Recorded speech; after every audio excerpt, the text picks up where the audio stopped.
त्रिमुक्षको कामनासहित क्रमिक रूपले देशको 77 वटा जिल्लामा उर्वरभूमि नेपालको आयोजनमा श्रीमद् भागवत विराट ज्ञान महायज्ञ 108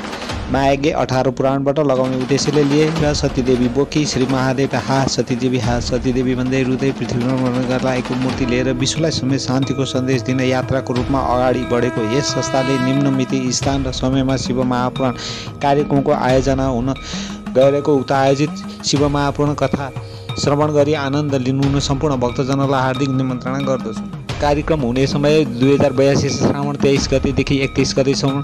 जी स्थान काठमाडौँ जिल्ला गोकर्णेश्वर नगरपालिका गोकर्णेश्वर मन्दिरको प्राङ्गण समय बिहान 7 बजेदेखि नृत्य 8 बजेदेखिसम्म र 11 बजेसम्म कथाको मूल पाठ रामायण र 11:30 देखि 12:30 सम्म मध्याह 12:30 देखि 5 बजेसम्म शिव महापुराणको कथा वाचन कलश यात्रा श्रावण 23 गते बिहान 9 बजे उत्तरवाहिनी मन्दिरबाट गोकर्णेश्वर मन्दिरसम्म श्रावण 23 गते कलश यात्रामा सहभागी हुनका लागि